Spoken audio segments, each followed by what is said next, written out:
Halo, Sobat 090 Kasadonyo. Perkenalkan saya Muhammad Aditya Aslam, menjabat sebagai Pranata Keuangan APBN Terampil sekaligus Bendahara Pengeluaran di KPPN Solok. Pada kesempatan Baca Rito Lama hari ini, kita akan membahas tentang halaman 3 DIPA. Jadi, saksikan materi berikut ini. Jadi, apa itu halaman 3 DIPA? Halaman 3 DIPA adalah bagian dari dokumen daftar isian pelaksanaan anggaran atau yang biasa disebut dengan DIPA, yang memuat rincian alokasi anggaran secara terperinci dan operasional. Dokumen ini disusun oleh setiap satuan kerja atau satker di lingkungan instansi pemerintah sebagai dasar pelaksanaan anggaran selama 1 tahun anggaran berjalan. Halaman 3 DIPA disebut juga dengan istilah rincian anggaran belanja per kegiatan dan per output. Ini adalah bagian terpenting dari pengelolaan keuangan negara oleh satuan kerja, mulai dari perencanaan pengadaan, pelaksanaan kegiatan, penyerapan anggaran, hingga pelaporan dan pertanggungjawaban.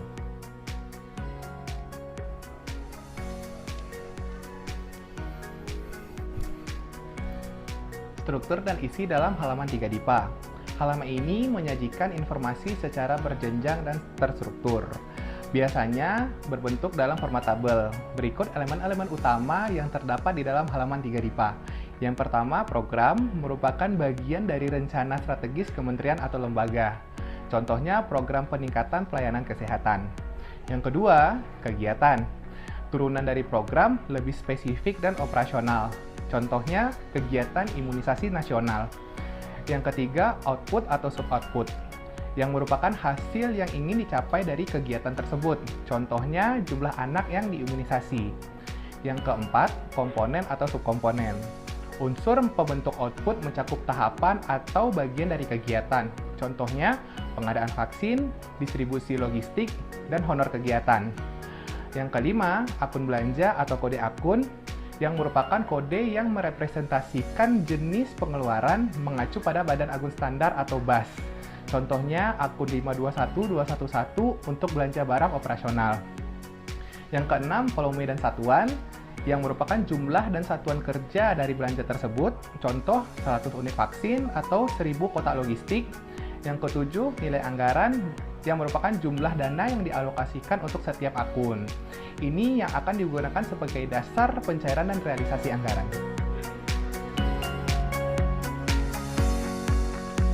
Fungsi dan tujuan halaman 3 DIPA. Yang pertama, sebagai dasar pelaksanaan anggaran.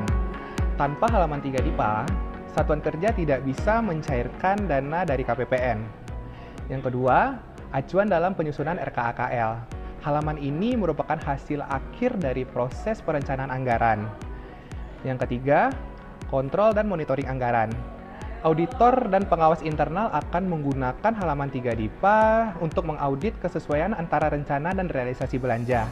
Yang terakhir, dasar dalam penyusunan laporan keuangan.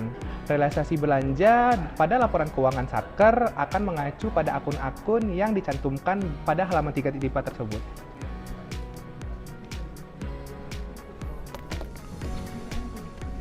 Keabsahan dan penetapan halaman 3 DIPA.